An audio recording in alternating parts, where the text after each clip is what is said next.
Welcome, dear one.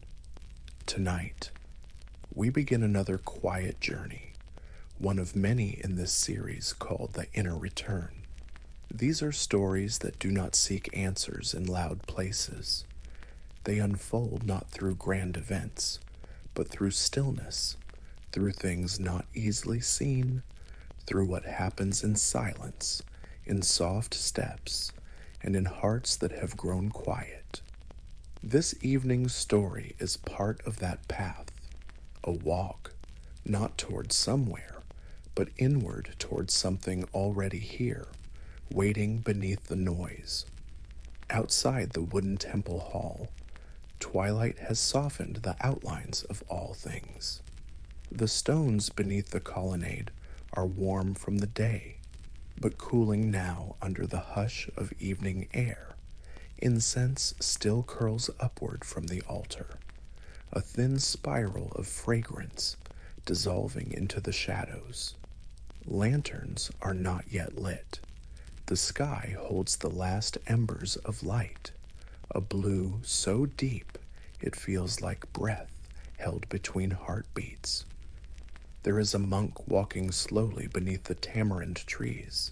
His robe brushes lightly against the stone path. His hands rest easily by his sides. His feet do not falter, though his eyes do not see. He is blind, and yet he walks with no uncertainty, as if the earth rises gently to meet him. There is no tension in his brow, no cautious reach of cane or outstretched hand. He walks not because he must arrive anywhere, but because walking is what the body does when the heart is already still. The younger monks often watch him from a distance. They whisper not with disrespect, but with awe. How does he know where he is going?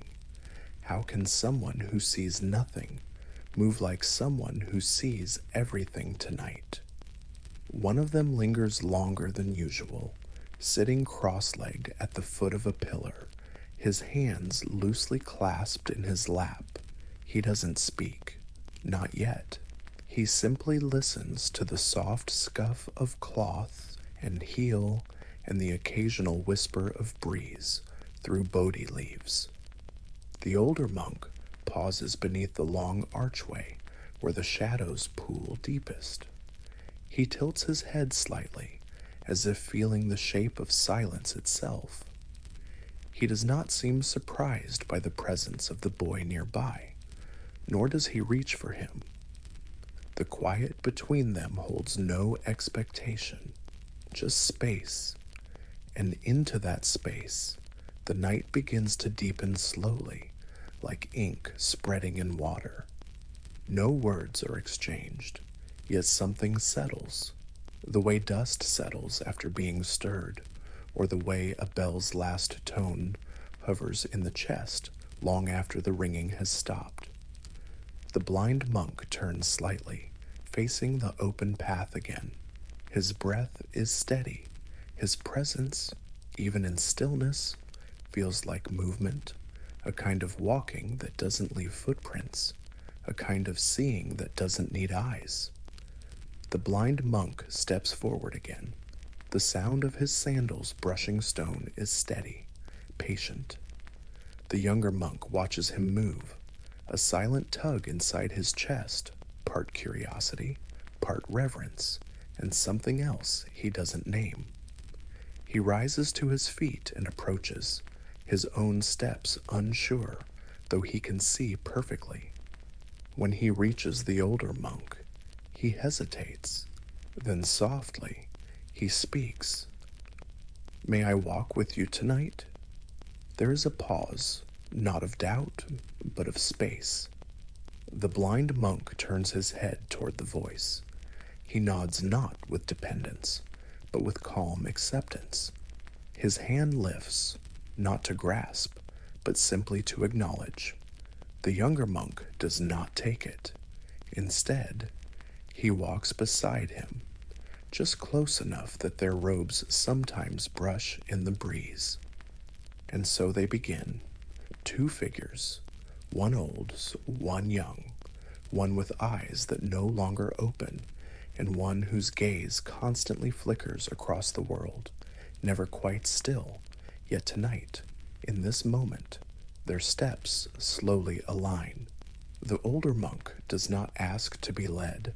The younger one does not assume to guide. The temple grounds open before them like a scroll being slowly unrolled. Trees bow under the weight of their own leaves, and the night air is warm, still holding the scent of sandalwood from the midday offering. Somewhere nearby, a night bird stirs, then falls silent again. The younger monk wants to ask questions, how he walks without fear, how he knows where to step, but the questions feel too loud for this kind of night. Instead, he listens, and in the listening, something subtle begins to shift. The blind monk stops suddenly, placing his hand gently on the trunk of an old fig tree. His fingers rest lightly on the bark, as though reading a scripture written in texture. He does not speak, but the way he stands, so attuned, so unhurried, says more than words might. The younger monk mimics the gesture, placing his own hand beside the elder's. He expects to feel something warmth, wisdom, revelation, but instead he finds the quiet roughness of bark, the still pulse of a living thing that says nothing and yet has endured more seasons than memory can hold. And in that moment, he notices his own breath, slow, deep, unclenched. The elder begins walking again, and the younger follows, not ahead and not behind, side by side, like two boats on a river, moving with the same current, needing neither oar nor anchor. The night thickens gently, like a shawl laid across the shoulders of the world. Crickets sing their small songs, steady and low, as if humming the earth to sleep. The path curves near a grove, where tall trees lean together in quiet counsel. Here, the air feels older, more inward. They walk in silence, the blind monk and the boy, steps light as moths on stone. Then, without warning, the wind shifts, not fiercely, not violently, just enough to stir the trees into whisper. Leaves rattle like prayer beads shaken loose. A dry branch snaps underfoot. The novice startles, reaching instinctively toward the elder's arm, but the old monk does not waver. His foot has already found its next place. His balance is not the balance of sight, but of trust. The boy lowers his hand, unsure. "I thought you might stumble," he whispers, barely louder than the wind. The older monk doesn't stop walking. He only smiles, a quiet turning of the lips that barely stirs the skin. "We all stumble," he says, as if reciting a simple truth, not a warning, even those who see. They pass beneath a large sal tree whose branches sway like slow dancers. The blind monk lifts his chin, sensing the movement, not with his eyes, but through the way air flows differently against the skin when trees move overhead. His fingers gently trail through space, brushing nothing, yet perceiving everything. The younger monk watches, and something in him releases. He realizes he's been holding his breath, not just in this moment, but in many before it, always scanning, bracing, striving to walk the path perfectly, to get it right.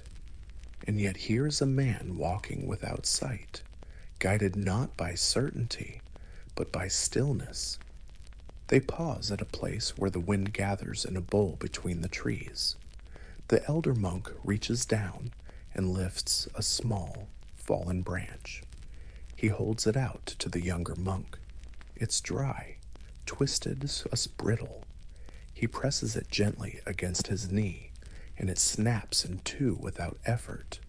Then he kneels, feeling along the forest floor, and picks up a green twig, young, pliant. He bends it nearly double, but it does not break.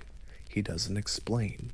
He only places it in the novice's palm and continues walking. The boy stands there, cradling the soft resilience of the twig. No teaching was spoken, yet something deeper was shown. What bends does not break. What is rooted in presence does not need to resist the wind. And so he follows, steps quieter now, not cautious, just aware. The trees thin. The grove gives way to open earth, where the temple gardens begin, and the wind softens to a hush. A small fig tree stands alone near the edge of the path, its roots gripping the soil like an old hand cupping water. The blind monk slows, then stops beside it. He turns his face upward not to see the sky, but to feel it. There is no moon tonight, just a velvet dark canvas stretched wide above, untouched by silver, and yet he seems illuminated from within. The younger monk stops beside him, unsure whether to speak or simply stand. The silence is so complete now that even his thoughts feel louder than they should. He wants to know what the elder sees in this darkness. He wants to ask what he feels, what he knows, what it's like to move through life without eyes. But the questions catch in his throat like dust. The blind monk reaches out with both hands and places his palms on the rough bark of the fig tree, not to steady himself, not to lean, just to meet the tree where it is, as it is. His breath is deep and slow, and the boy hears it not just with his ears, but with the quietness that has grown between them. There is nothing to see, the elder finally says, not as a declaration, but as if observing a passing cloud. And in that nothing, something very still begins to move. The novice doesn't understand, not entirely, but he doesn't pull away. He presses his own hand to the tree beside the elder's, and together they rest there, two beings in silence, breathing with the same rhythm, bound not by sight or explanation, but by presence.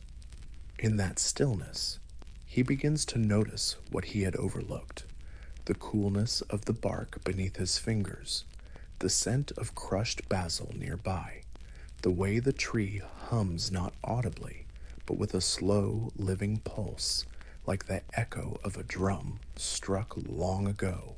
He notices his own breath again, softer now, his shoulders no longer high, his jaw no longer tight. There is a teaching unfolding here, but it comes not in words. It comes in the space where words are not needed, where silence is not empty, but full. The blind monk lowers his hands and steps away, continuing down the path without hurry. The younger monk lingers for a moment more, hands still on the bark, as though some invisible door has opened not outward, but inward. He turns and follows, unsure whether he is learning something new or simply remembering something ancient. The temple path winds back toward the cloister, but now it feels different, not shorter, not longer, just quieter inside. The stones underfoot are the same, and yet the younger monk notices them more fully now, the way one is slightly raised, the way another carries a faint curve worn by time. The blind monk walks ahead, not leading, not following, simply continuing. They do not speak, and still, something has been said. At one point, The younger monk glances back. The earth behind them shows no trace of their passage, no prints pressed into dust, no crushed leaves. It's as if the night itself has closed around their steps, like water healing where it was parted. He wants to ask, how can someone leave no mark, yet change so much? But again, he finds the question dissolving, not from forgetfulness, but from peace. Some answers are not meant to be spoken, they are meant to be walked. The elder stops just before the cloister steps. He turns slightly, as though looking not at the novice, but through him to the stillness behind his thoughts. You don't need to know where the path leads, he says softly, just how to walk it. And with that, he disappears into the shadows of the temple hall, robe folding into the dark like smoke into wind. The novice remains outside, standing beneath a sky still without moon. His eyes adjust to the night, but more than that, something within him settles. He places one hand over his chest and feels the quiet there, not silence from emptiness, but from understanding. Behind him, a single paper lantern flickers in the breeze. It was hung earlier by another monk, a ritual for those who wander at night. The novice turns, noticing that the lantern's soft light doesn't shine outward onto the path, but inward, back toward the alcove of the hall. He watches it for a long while, then he steps toward it, drawn not by clarity, but by stillness. And far from the temple grounds, where vines twist around stone and sunlight rarely touches the earth, there is a cave, not grand, not deep, just wide enough for a man to sit. And in that cave, facing its own shadows, sits a hermit with a single lantern, one that never points outward. They say he was once a traveler, a seeker who followed every light he could find. But eventually, every road felt too crowded, every teaching too loud. So he stopped walking. He found the cave and the silence and the inward flicker of a flame that asked nothing of the world. Tonight, we sit with him, not to learn his answers, but to feel how he questions. The lantern he keeps is not for showing the path. It is for seeing what lies behind the eyes. And so our next story begins, not in movement, but in stillness, just as every fire begins, not with wood, but with the willingness to be warm. There is a bend in the forest where the vines grow so thick they hush even the wind. Stones lie scattered like forgotten thoughts, worn smooth by time and rain, and in the shade of that bend there is a cave not deep, not wide, but shaped just enough to hold a man and his silence. The hermit sits at its mouth, legs crossed, hands resting lightly on his knees. His robe is simple, the color of earth after long rain.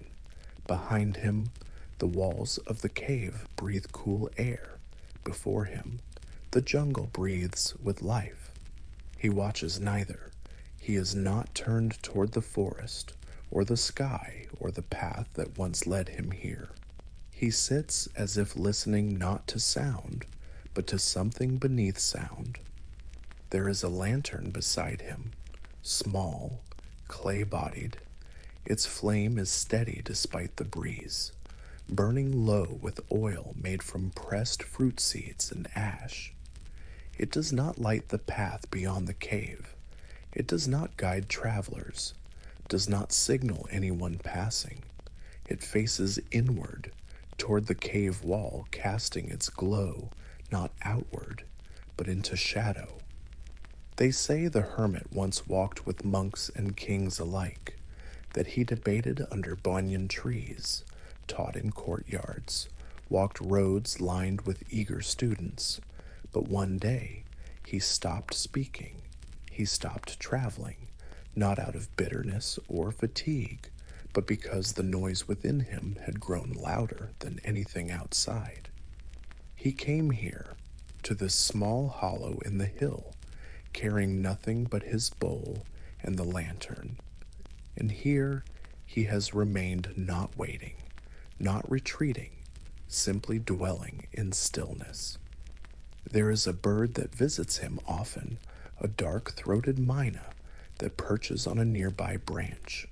Always alone, it sings short, clipped phrases, as if forgetting its tune mid-song. The hermit does not look toward it. He simply listens. He does not count days. He does not mark seasons, but those who pass through the forest wood-gatherers, hunters, monks walking from village to village, speak of the light they glimpse through the vines. A strange thing, they say a lantern that glows without pointing the way. Most do not stop, but sometimes one does. A wanderer who has grown tired of following other people's paths, one who no longer needs to be shown where to go, but wishes only to rest where they are. Tonight, such a traveler approaches, barefoot, with dust on his ankles and the quiet ache of too many questions beneath his breath. He doesn't call out, he only bows, just once, and sits down across from the hermit on stone still warm from the day. Between them, the lantern burns. It flickers slightly, not from wind, but from recognition. The traveler sits cross-legged, uncertain of where to place his hands. They hover above his knees, then settle, fingers slightly curled. His eyes move from the hermit's stillness to the flicker of the lantern, and then back again, but nothing changes. The forest does not hush in reverence. The hermit does not glance up. The flame does not grow brighter in welcome. And yet, the traveler does not feel unwelcome, only unfamiliar, like someone stepping into a room where no one speaks, but everything listens. He studies the lantern. Its flame is low, held by a wick barely visible, the clay pot no larger than a cupped palm. Its light falls inward, illuminating only the back wall of the cave, where the shadows shift softly but reveal nothing. No teachings carved into stone, no symbols, just bare rock, and a single pool of orange gold that wavers like breath held too long. Time passes without measure. A leaf drops behind them. A frog clicks its throat twice, then falls silent. The traveler feels the weight of all the voices he's carried, the ones he's chased, the ones he's tried to silence. They echo inside him now, not as shouts, but as whispers that never found rest. He leans forward, just slightly, and speaks. "Why does your lantern face the wall?" The hermit doesn't answer, not with words, but the flame answers. It flickers once, leans inward, and steadies again. The traveler watches, half expecting disappointment to rise. He came looking for something. After all, a teaching, a sentence to carry back, but none comes. And still, he doesn't leave. He remembers the last teacher he sat with kind eyes, full of metaphors. That teacher spoke of rivers and mountains, of letting go, of sitting still like a boulder in floodwater. But even then, something inside the traveler kept moving, kept resisting. He followed the next teacher, and the next, and the one after that. And now, here he is, sitting in front of a man who offers no words, only a lantern that refuses to show him the path. The hermit shifts slightly, not to speak, but to adjust the way he breathes.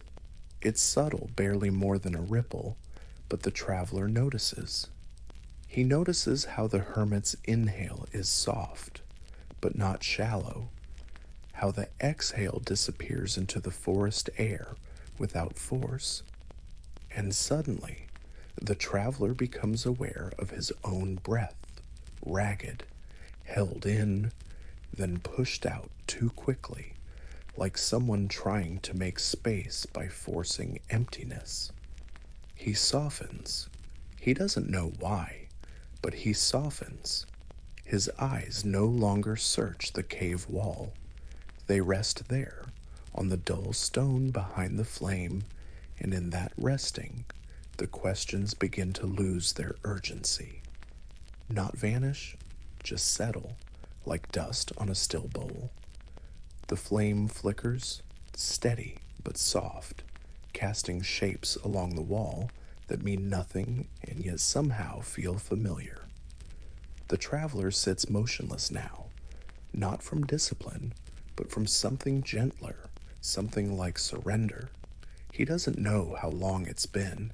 He no longer counts time in moments, only in breaths. In his lap, his hands form a bowl without thinking, palms curved, thumbs touching, as if waiting to receive, but nothing is placed there, and slowly he realizes the truth. This gesture is not meant to be filled. It is meant to remind him that he is already holding too much. His shoulders ache, not from the sitting, but from the stories he has carried, stories of where he was supposed to go, who he was meant to become, which footsteps were right, which thoughts were wrong, and always the silent command to arrive somewhere other than here. The hermit still has not spoken. His posture has not changed. His face remains calm, neither inviting nor distant. He simply exists, like the stone of the cave itself, present, unadorned, unconcerned with whether he is understood. The traveler closes his eyes, not to meditate, not to seek, just to stop reaching. And in that darkness, he sees something not a vision, but a memory of something too quiet to notice until now. A time as a child when he held an empty cup beneath a rain gutter during monsoon. He had tried to catch the water, drop by drop, holding the cup so carefully, but it never filled. The water danced past, spilled over, evaporated in the heat of his hands. He had cried then, not because the water was gone, but because he didn't know why it wouldn't stay. Now, sitting in this cave, he understands. The cup was never meant to catch the rain. It was meant to feel it. He opens his eyes. The lantern still burns. The wall still receives its light without changing. The hermit still breathes like a tree that no longer fears being broken. And the traveler exhales not with effort, not with expectation, just gently, like something that has held on too long, letting go. No questions come, no answers follow, only stillness. And in that stillness, a small warmth begins to grow, not from the fire, not from the air, but from somewhere inside his own chest. Like a lantern that has been waiting to be lit from within, the wind brushes the cave's edge but does not enter. Leaves stir in the trees above, their sound distant, like the turning of pages in a book the forest has long since memorized. The traveler remains seated, though his spine no longer strains to stay upright. His body feels lighter now, not as if it has changed, but as if something unseen has uncoiled from within. The hermit reaches forward, not to extinguish the flame, but to adjust the wick. It is a small motion, careful, practiced, tender, the kind of care given not out of duty, but out of intimacy, the way one might tend to an old friend, or a wound that no longer hurts, but still deserves gentleness.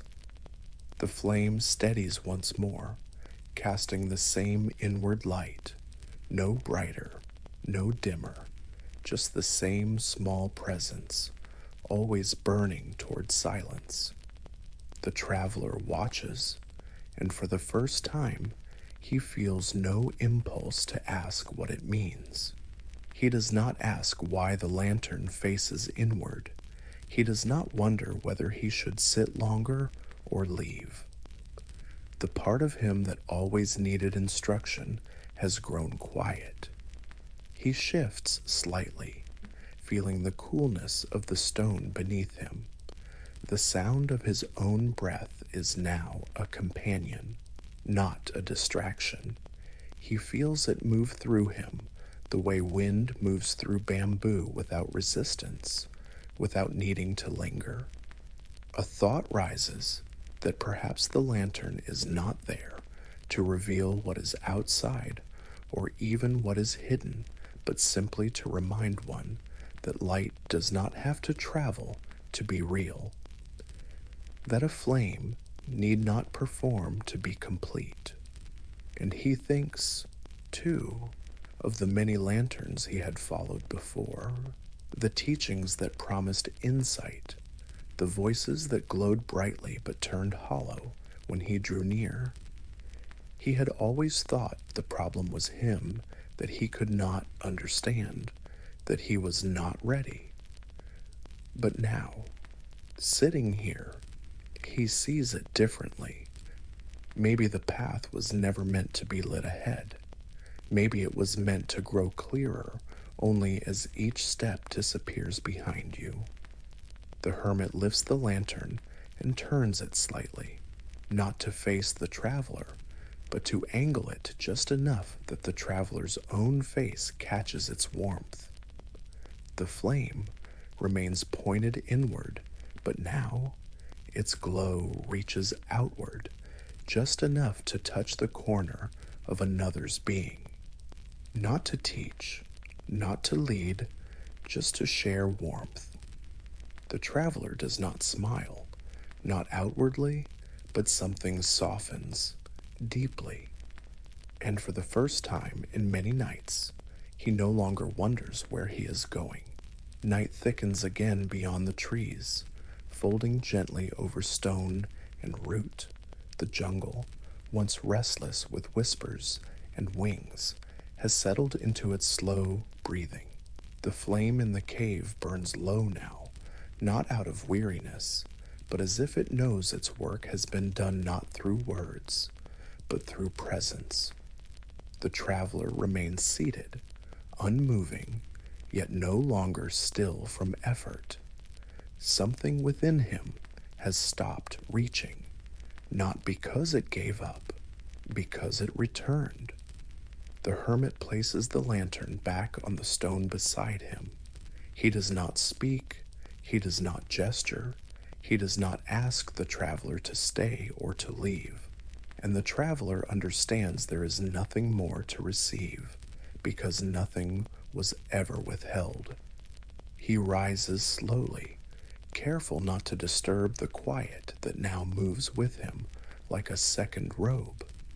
His steps are soft, not because the path is sacred, but because he has stopped needing to know where it begins or ends.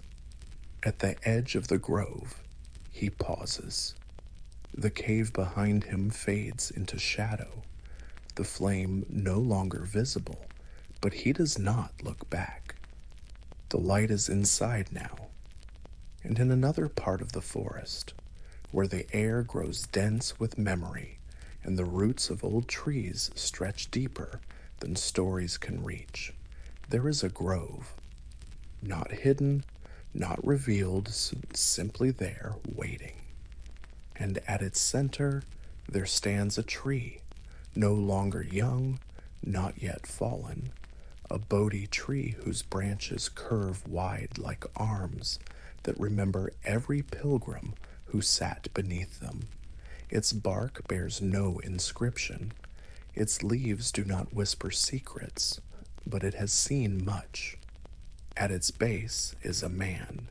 He is not a teacher, not a monk, not even a hermit. He is simply the one who tends to the tree, sweeps the fallen leaves, fills the offering bowls, lights the lamps that no one thanks. They call him the grove keeper. He does not teach, but the stillness he carries speaks in the language of trees, slow, unhurried, patient beyond reason. And soon we will sit with him, not because he offers wisdom, but because he has spent so long in silence. Even the wind listens when it passes through his hands. For now, let the dust of the path settle. Let the lantern grow dark. Let your breath soften like soil after rain. And when you're ready, we'll return to the grove to listen to the tree that has watched for centuries. The sun does not reach this part of the forest quickly. It comes slowly, as if bowing before entering.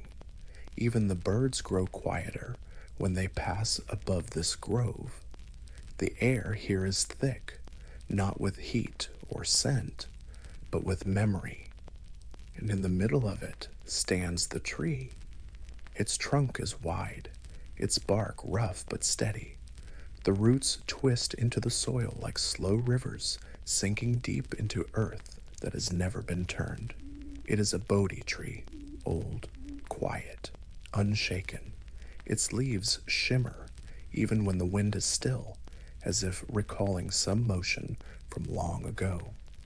At its base, a man sweeps. His robes are simple, faded with time and dust. He does not sweep with urgency, nor with ritual, only with attention, the kind that sees each leaf not as debris, but as something that once reached toward the sun. His broom is handmade, the handle darkened by use, the bristles frayed but intact. With every stroke, the ground clears, but the silence deepens. He is the grove keeper. No one remembers when he arrived. No one remembers him leaving. Some say he has always been there, that the tree grew more patient in his presence, that the earth beneath his feet forgot how to grow weeds. He does not chant, he does not preach, but when he moves, the dust does not rise in protest, it settles, as if grateful to be placed gently back where it belongs. Sometimes pilgrims come, they kneel beneath the tree, some cry, some offer flowers or coins or rice. The grove keeper does not interrupt. He stands a few paces away, broom in hand, eyes lowered not out of avoidance, but reverence.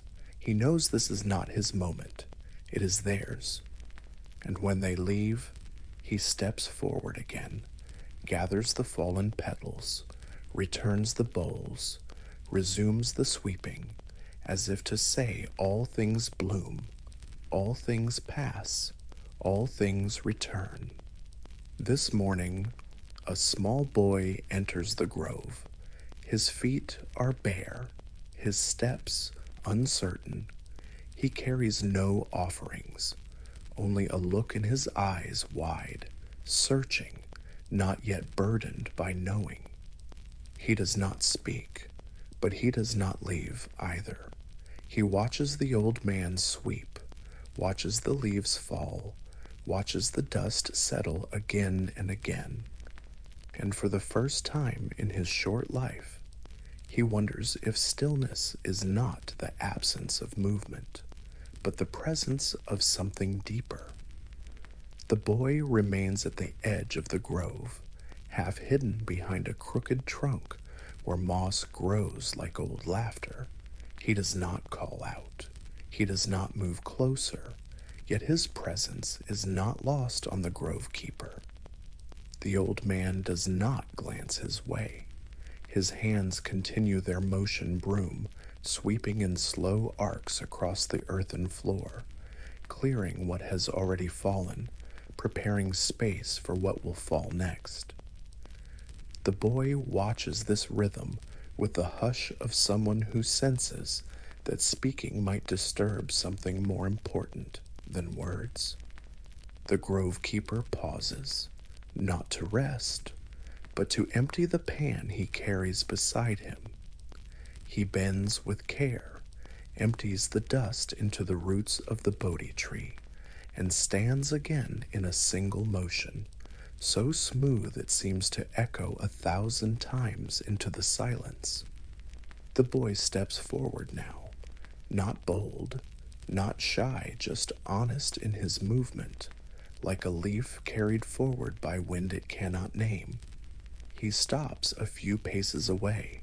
The two of them stand there, one broom in hand, one heart in hand, neither reaching, neither retreating. Finally, the boy speaks, his voice small and round. "Why do you sweep if the leaves keep falling?" The grove keeper looks at him for the first time. His gaze is steady, not heavy. It lands like moonlight, not like fire. He does not answer right away. He looks down at the broom, then at the ground, then back toward the boy. His voice, when it comes, is soft and without urgency. So the earth remembers its shape. The boy frowns, not from disagreement, but from not yet understanding. The grove keeper returns to his sweeping, but now the boy sees it differently.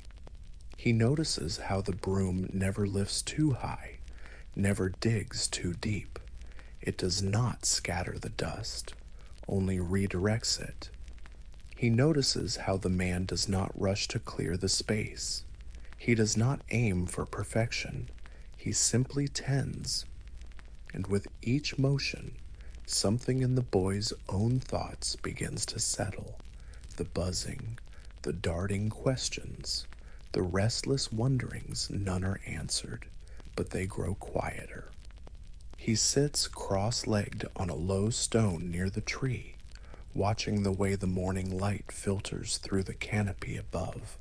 The leaves shift, some fall. The grove keeper does not look up. He simply changes the angle of the broom. The boy does not know what he's learning, but he senses that whatever it is, it does not need to be named to be known. The sweeping continues.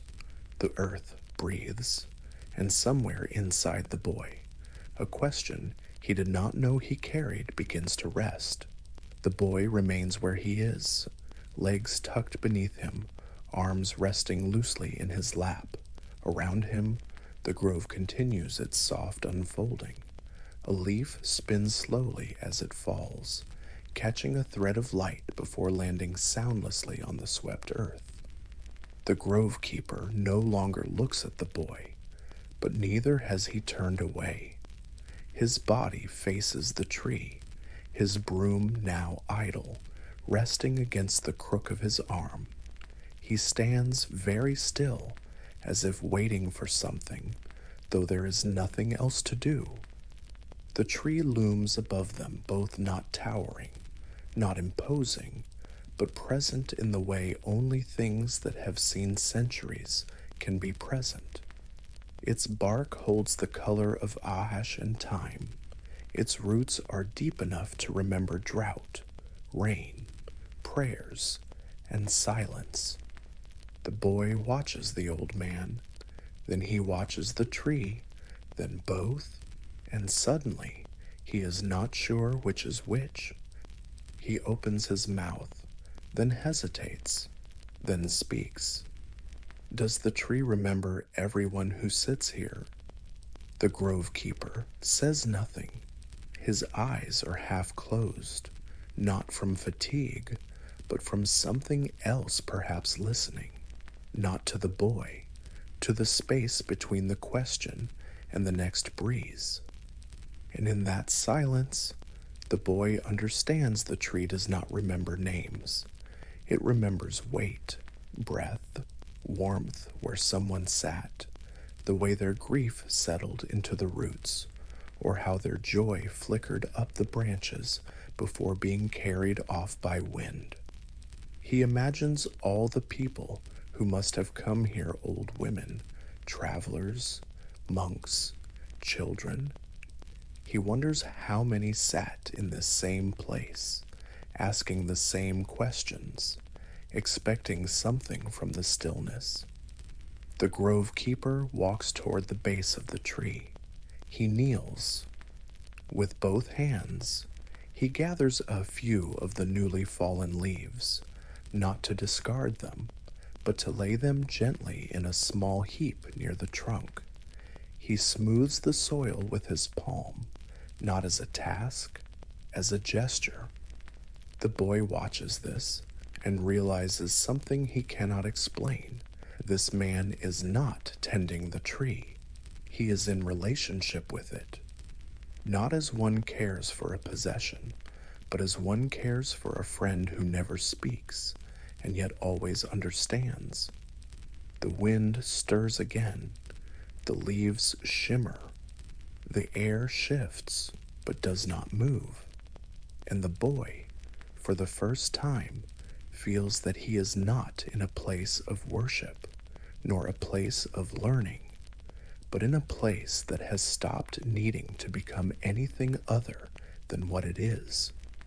He lowers his gaze, not in shame, in reverence, not for the tree, not for the grove keeper, but for the stillness itself.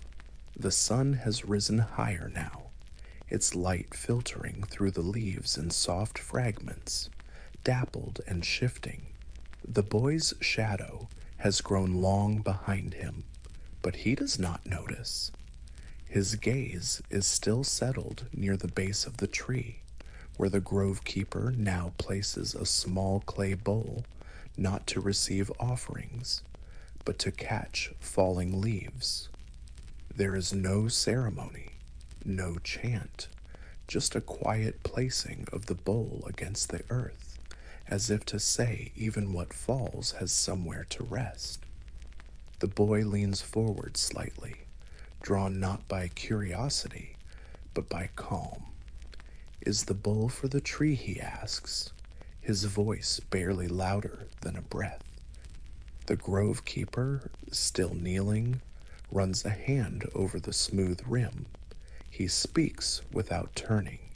It's not to collect, he says. It's to witness. The boy blinks, but it looks empty. A pause. Then the grove keeper places his palm flat on the ground beside the bowl. It's never empty. It holds everything the tree has let go.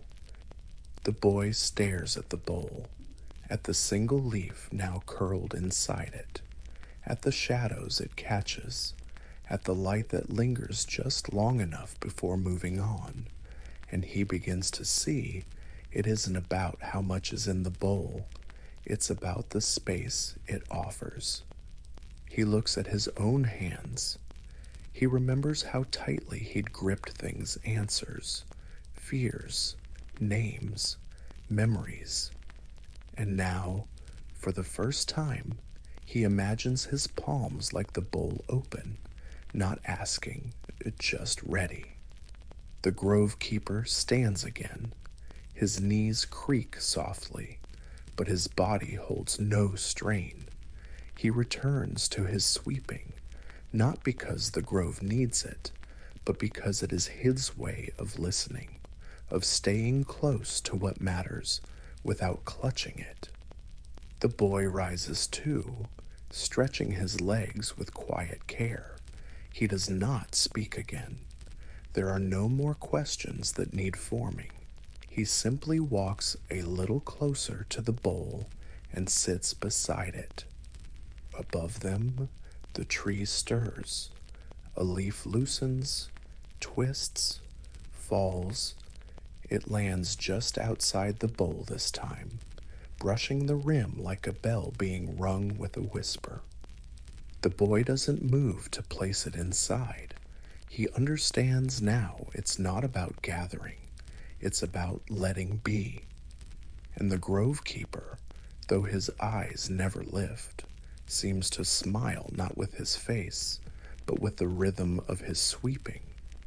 The grove holds them both.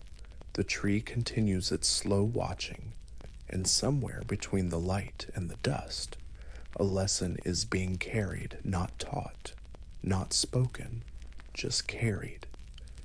The afternoon light begins to slope gently through the trees, casting long shadows like brushstrokes across the forest floor. The grove keeper has finished his sweeping. The broom now rests against the Bodhi tree, and he stands beside it, not watching, not waiting, simply being. The boy sits nearby, the clay bowl between them, now holding 3 leaves and a soft sheen of golden dust. Nothing moves quickly, nothing needs to. The boy draws his fingers slowly across the soil.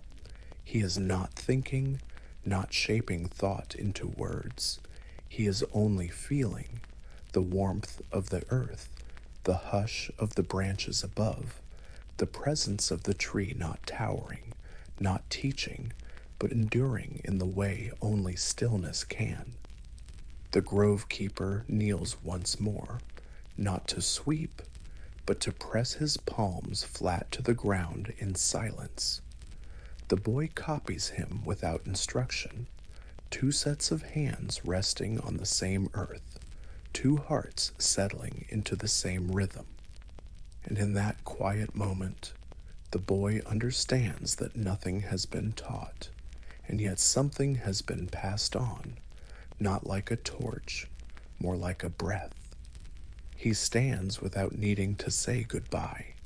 The grove keeper does not look up, but the tree seems to lean ever so slightly, as if bowing not in farewell, but in acknowledgement. And somewhere far from the grove, beyond fields and rivers, and the hum of evening insects, the rains are beginning to fall. Not loudly, not with force, but with the hush of something long awaited. In a bamboo-roofed hut tucked into the edge of a clearing, an old monk listens to the first drops tap gently against the eaves.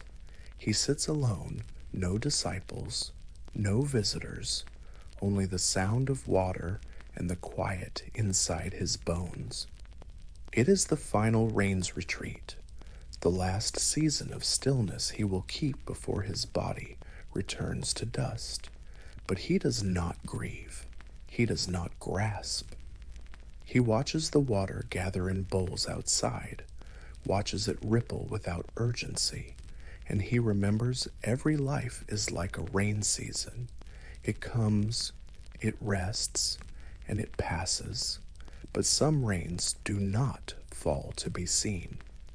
Some rains fall without sound, and so we follow him next, to listen to that rain, to sit beside a life that is ready to let go, not with sorrow, but with softness.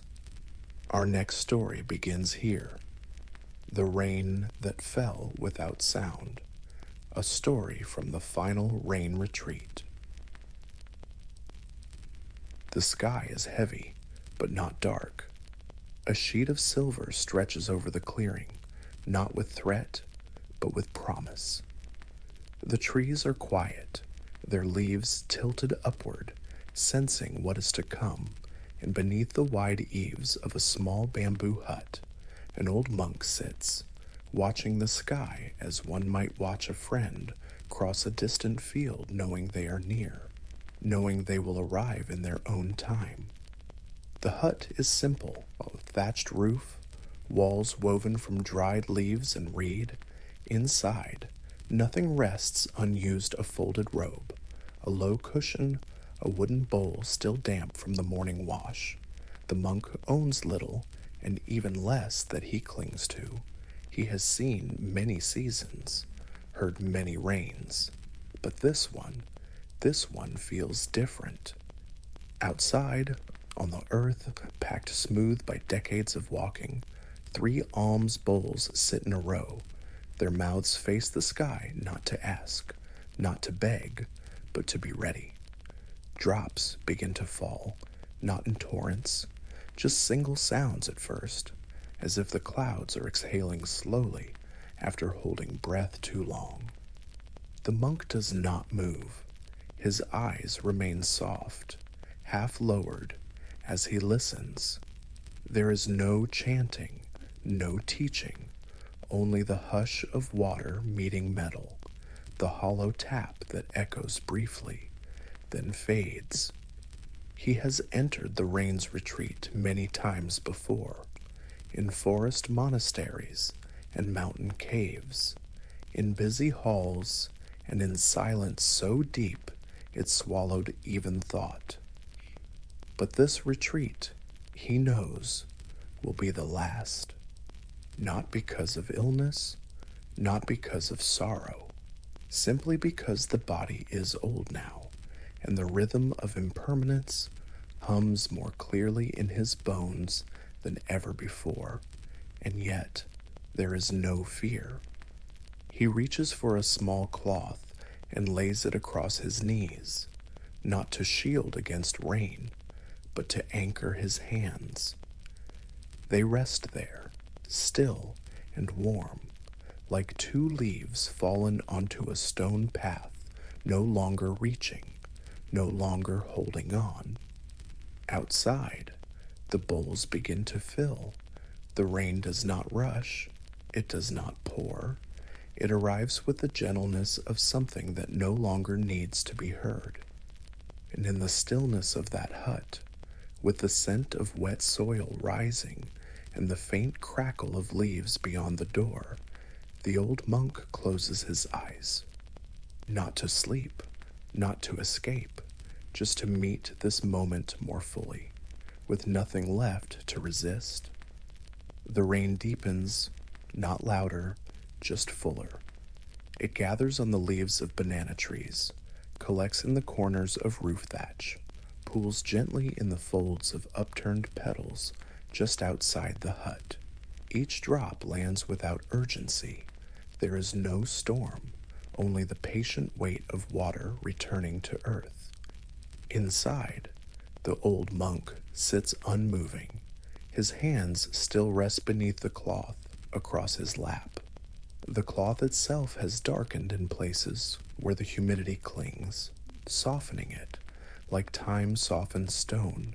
His breathing is slow, not cultivated, simply allowed, the kind of breath that does not belong to the body, but to the moment itself. He remembers other rains, one in particular, many decades ago, when he was still young in robes, still trying to understand the teachings with his mind rather than his marrow. He had been frustrated that year, eager to achieve insight, to grasp the formless with effort. The rain had poured for days, and he had sat restlessly, counting hours, measuring his meditation, seeking some sign of arrival.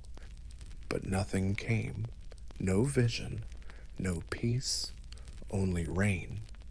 One morning, he had burst from the kuti and shouted into the forest, "What more must I do?"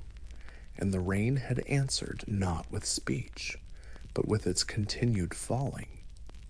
He had dropped to his knees then, soaked, angry, ashamed. And in that very moment, he had noticed something the bowls outside his kuti had filled while he was inside struggling, filled without being asked, without being watched. They had simply received. It had taken him years to understand what that meant, and many more to stop forgetting it. Now, in this final season, he remembers without reaching. He receives without asking. He is no longer trying to hold anything, not even the memory. Outside, a small frog clambers onto the lip of one of the bowls. Its eyes blink slowly. It is still enough that rain gathers on its back before slipping down its legs like blessings. The monk watches it briefly, then lowers his gaze again. There is no separation, not between him and the frog, not between his breath and the falling rain.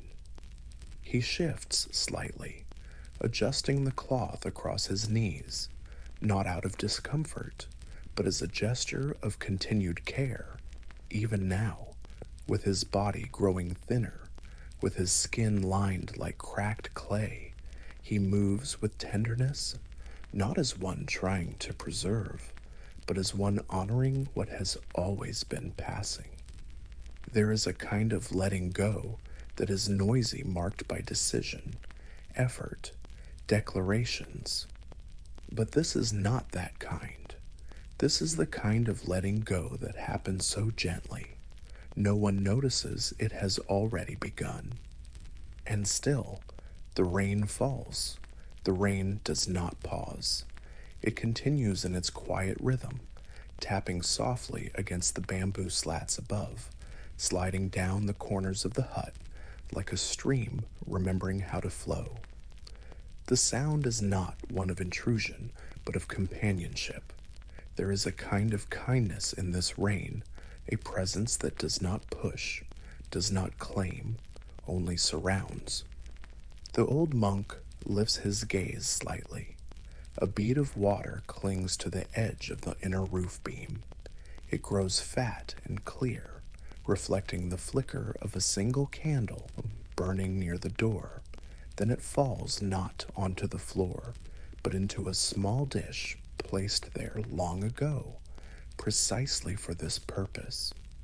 He had placed that bowl years earlier, in a season when the roof still leaked, not out of frustration, but with the same calm he applied to every task, not to stop the dripping, but to receive it.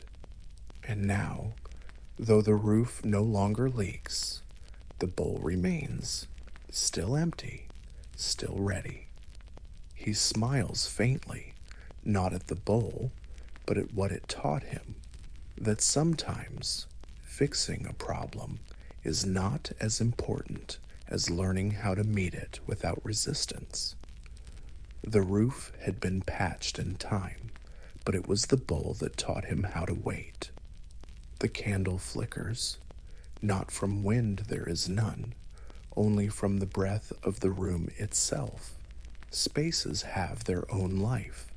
This hut, this season, this rain, they are not scenes in a story. They are characters in a farewell that does not call itself goodbye. The monk shifts the cushion beneath him with one slow hand. His joints are stiff now, but he moves with the same deliberateness he once offered to temple rituals. No motion is wasted. No gesture needs witness. He thinks of the students who once asked him for teachings. Some expected profound answers, long metaphors, powerful truths. Others wanted comfort, wanted to be told they were doing well. He gave what he could, but never more than the moment offered. He wonders now if they ever understood that his greatest teachings were not in his words, but in the space between them, in how he paused, in how he poured tea, in how he swept his cootie floor without needing to clear every speck. Outside, the frogs continue their quiet vigil. A breeze moves through the trees. gentle as breath across sleeping skin. The monk closes his eyes again, not from weariness, but from fullness. There is nothing left to adjust, nothing left to reach for. Even the bowl that once caught the roof's dripping is now just a bowl. Still here, still open, still enough. Evening approaches without sharpness. It does not fall, it settles. The light begins to dim, not suddenly, but as a gradual hush moving across the sky. The monk feels it, not as darkness, but as softness. The edges of things blur the line between day and night, between breath and stillness, between self and world. He lights a second candle, not to chase away the dusk, but to greet it. The flame catches with a dry whisper, joining the first in quiet companionship. He places it near the door, though the door itself has no hinges, no lock, only a curtain of woven reeds drawn to the side. It has never needed closing. For all his years in the forest, the monk has never feared visitors, nor has he sought them. Those who came were welcome. Those who passed by unnoticed were not missed. The hut was never a refuge from the world. It was simply a place where nothing was demanded of it. Tonight, no visitors arrive, only the rain, and yet the hut feels full, the way a teacup feels full, not from being poured, but from having waited long enough. He glances at the bowls outside once more. They glisten, now nearly full. The water they hold is clear, untroubled. He does not move to bring them in. He knows that the rain, too, has its way of knowing when to stop. His hands move to his knees again, fingers gently curled. He feels the creak in his joints, the slight tremble of his left leg, the quiet of his spine settling into stillness. There is no resistance, not even acceptance, only what is. For a moment, he listens deeply, not with ears, but with the whole of his being. He hears no voices, no memories, no thoughts demanding shape, only the rhythm of rain meeting leaf, leaf meeting earth, earth offering it all back again. And in that moment, he senses something he cannot name, not arrival, not departure, just presence, full and empty at once. There had been a time when he thought enlightenment would arrive like thunder, that it would split the self open, pour light through the cracks. But now, in this small hut, surrounded by water, firelight, and silence, he understands it arrives like this. Not with sound, not with proof, just with the soft knowing that there is nothing more to carry. The curtain flutters slightly. A drop rolls down the bamboo frame and disappears into the floor. The rain slows, but does not end, and the door, though never shut, feels more open than ever. The candles have burned low. Their flames grow smaller, flickering like thoughts that no longer insist on being finished. The rain outside has softened to mist, more presence than sound. Drops still fall, but they no longer announce themselves. They arrive and disappear in the same breath. The old monk breathes in. His chest rises gently, then lowers without effort. The cushion beneath him has flattened from long sitting, but he does not adjust. He has become part of it now, part of the hut, part of the air, part of the waiting that no longer waits.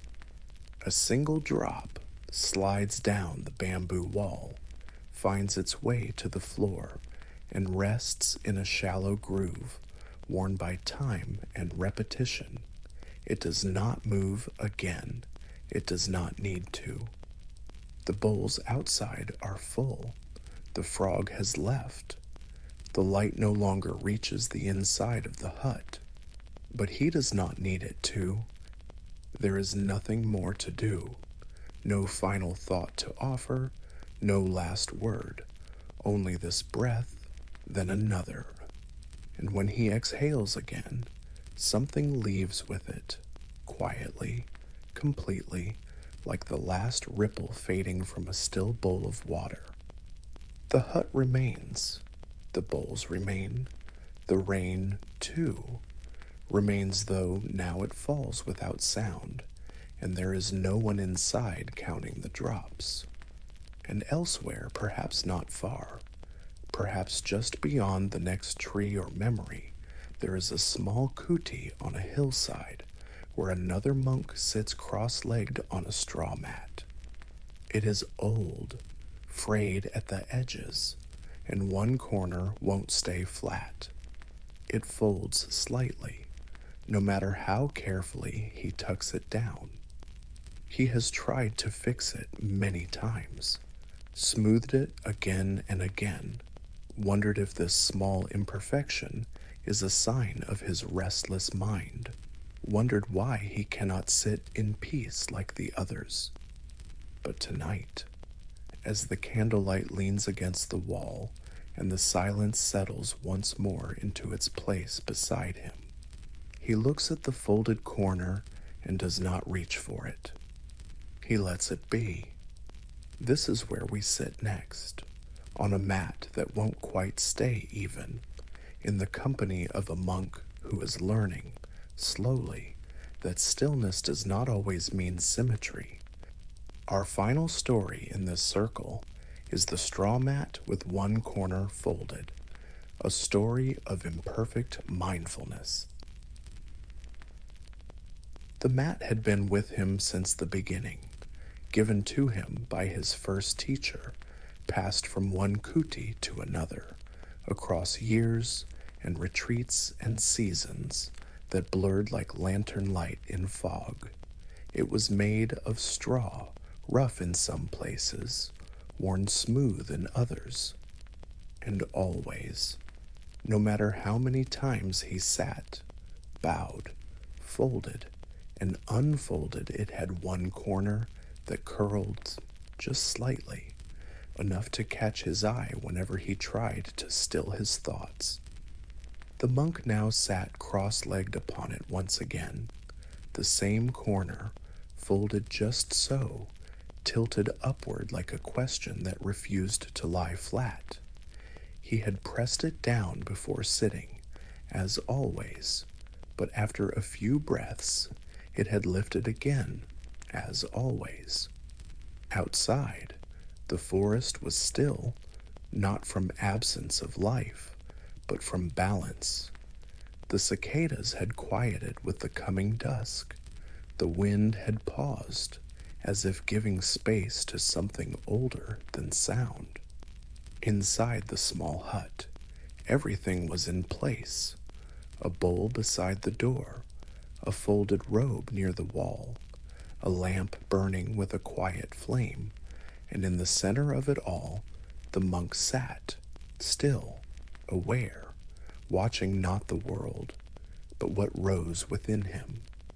And yet, again, his eye drifted to the corner, the fold, the one imperfection that tugged at his attention like a child pulling gently at a sleeve. He had once believed that to be mindful was to bring everything into order, to smooth each crease, to align breath, thought, body, and cushion as though they were strings on a lute. Only perfect tuning would allow silence to sing. But the mat would not comply, and neither, he had come to realize, would his thoughts, or his memories, or his longing to be entirely without longing. Tonight, he did not reach for the corner. He let it curl. He He let it speak, and something inside him began to listen not to the imperfection itself, but to his own soft resistance to it, the way his chest tensed slightly, his jaw holding an old habit, the subtle way his breath caught, as though still chasing some imagined ideal of perfect peace. He exhaled, no, not to release anything, just to feel what was already being let go. The mat remained uneven, the hut remained silent, and the monk, for the first time in a long while, felt like he was not failing to be mindful. He was simply sitting with the truth that even stillness had its creases. The night thickened slowly, not with weight, but with presence. The candle flame leans slightly as a hush moves through the forest, the kind of quiet that doesn't ask for reverence, but receives it anyway. Inside the hut, the monk remains seated, spine straight but not rigid, eyes lowered, breath moving like water beneath still ice. The corner of the mat remains curled. A small shadow clings to it now, cast by the soft flicker of the lamp. It looks almost like a petal, slightly lifted by a breeze that never came. He remembers how, in earlier years, he would lose entire hours to that corner. He would fix it, press it, fold it under, rearrange the entire mat just to tame that one defiant edge. And when it lifted again, sometimes within minutes, his mind would follow it upward into irritation, then effort, then shame. How could one sit in awareness when the very ground beneath them refused stillness? But now he sees more clearly. It wasn't the mat that demanded correction. It was the part of him that could not yet sit beside imperfection without trying to erase it. He breathes in. The scent of old straw and faint ash lingers in the air. His fingertips rest lightly on his knees. He does not press down. He does not grip. There is a small thread frayed at the edge of the mat. It dances slightly in the air. Once, he would have pulled it neat into the edge, trimmed the flaw, but tonight, he watches it move, not because it's beautiful, not because it's symbolic, simply because it is what is present. And isn't that the heart of it? Mindfulness that seeks to control is only another kind of grasping, but mindfulness that can sit with the unaligned, the imperfect, the unresolved that is something softer, wiser. It does not declare understanding. It waits, it watches, it joins. A gecko clicks from the thatch above. A leaf falls just outside the open doorway. Nothing startles, nothing distracts. Each moment enters and exits like a visitor who needs no introduction. The monk shifts his weight slightly, not to adjust posture, but to honor comfort. He has learned that discipline without kindness is another form of pride. The mat beneath him creaks faintly, and the corner flutters just a little more, still curled, still uneven, still speaking. And for once, he does not try to silence it. The hours drift without measure. The night outside has thickened to its darkest point, yet the monk does not light another lamp. The small flame remains, steady but soft, casting enough light to see the straw mat, the folds of his robe, the smoothness of the floor worn down by years of sitting. The curled corner of the mat glows faintly in that light, a small arc of imperfection illuminated not as flaw, but as feature. He gazes toward it now with the same gentleness he once reserved only for his breath. He had once been taught that the path required precision, that awareness was sharp like a blade, cutting through illusion cleanly and completely, and for a time he had chased that sharpness. He sat straighter, breathed quieter, watched thoughts with surgical attention. He tried to be perfect in his practice. He tried to become invisible to suffering by mastering discipline. But perfection had made him brittle. When life bent, he cracked. It was only years later, after illness forced him to lie down for days, unable to meditate in any formal posture, unable even to recite chants aloud, that he began to understand a different kind of mindfulness, the kind that did not need to perform, the kind that did not stand tall, but knelt gently beside whatever arose. The candle flickers once. He adjusts nothing. He notices the slight ache in his back, the way one foot has begun to numb, the wandering thoughts about the woodpile, the cracked bowl near the doorway, the squirrel that lives in the thatch above his head. None of it is a problem. None of it needs to be pushed away. He shifts slightly, allowing space in his joints, and the mat beneath him sighs with the sound of straw accepting weight. The corner flutters again, a soft curl in a world that rarely folds cleanly. A breeze moves through the open window.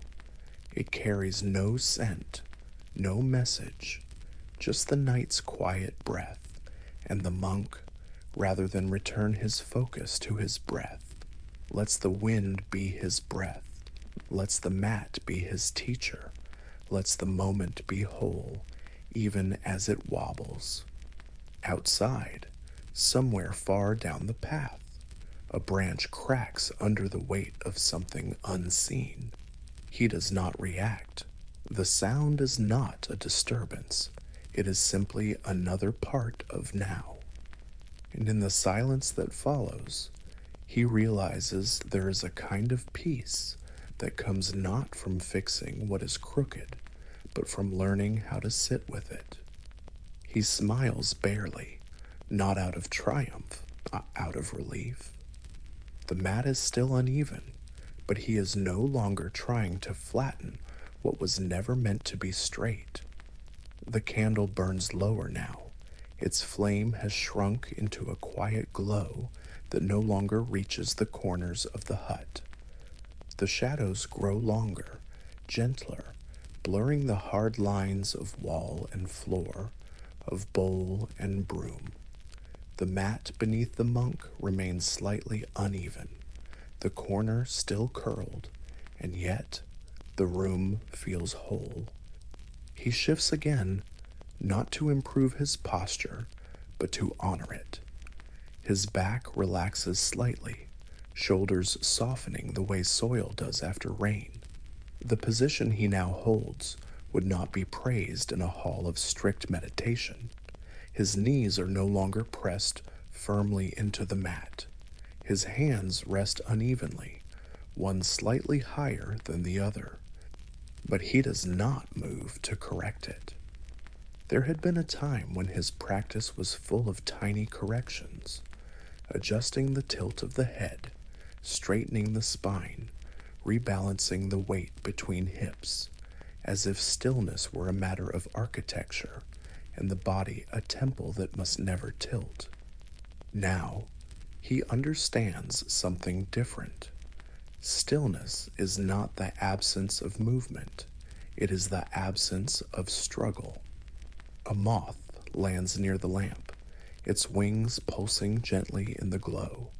It stays for a moment, then lifts away. The monk watches it without leaning in.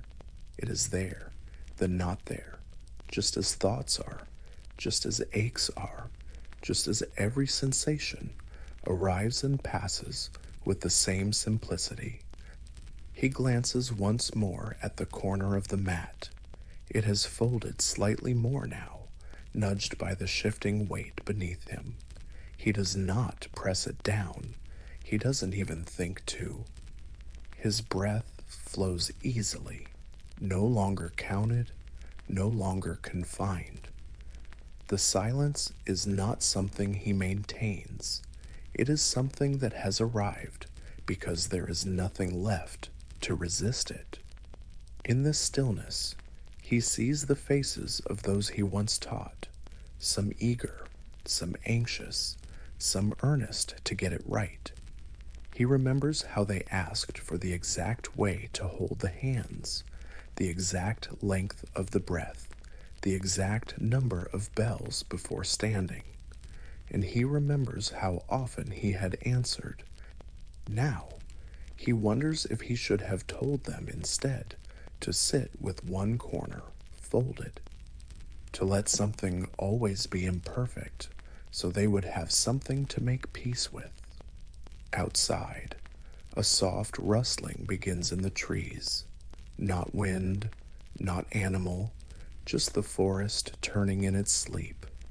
The monk hears it, accepts it, and continues sitting. Not perfectly, but completely. The night has deepened. Even the forest seems to exhale more slowly now.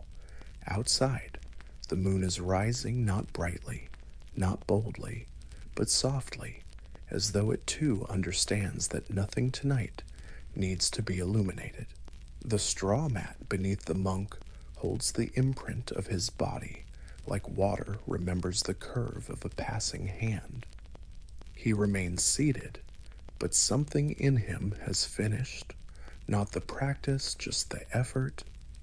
He looks once more at the corner of the mat, still curled, still silent, still entirely itself, and for the first time, he feels something not about the mat, but about his relationship to it, a quiet tenderness, not for what it is, but for what it has taught him by refusing to change. He knows now not everything crook must be straightened, not every moment of thought needs to be cleared, not every practice must be polished into stillness. Sometimes it is enough to simply remain. The candle has burned low to its final breath. The flame dances once more and slips into darkness, not with drama, but with ease. The monk does not reach for another. He does not need to see. He closes his eyes. His hands rest unevenly on his knees. His robe is slightly wrinkled at the edge. His spine leans just a little to one side. But he is here, completely, in a silence that welcomes the unpolished, in a body that no longer tries to arrive, on a mat that never needed to lie flat to be a place of peace. And now, dear one, you may rest too. Let your own mat be imperfect. Let your mind curl gently like the edge of straw. Let each breath come not because you force it, but because it returns to you like a friend. There is nothing more to adjust, no thought to flatten, no sound to chase. Only stillness, only night, only this breath. Let go now.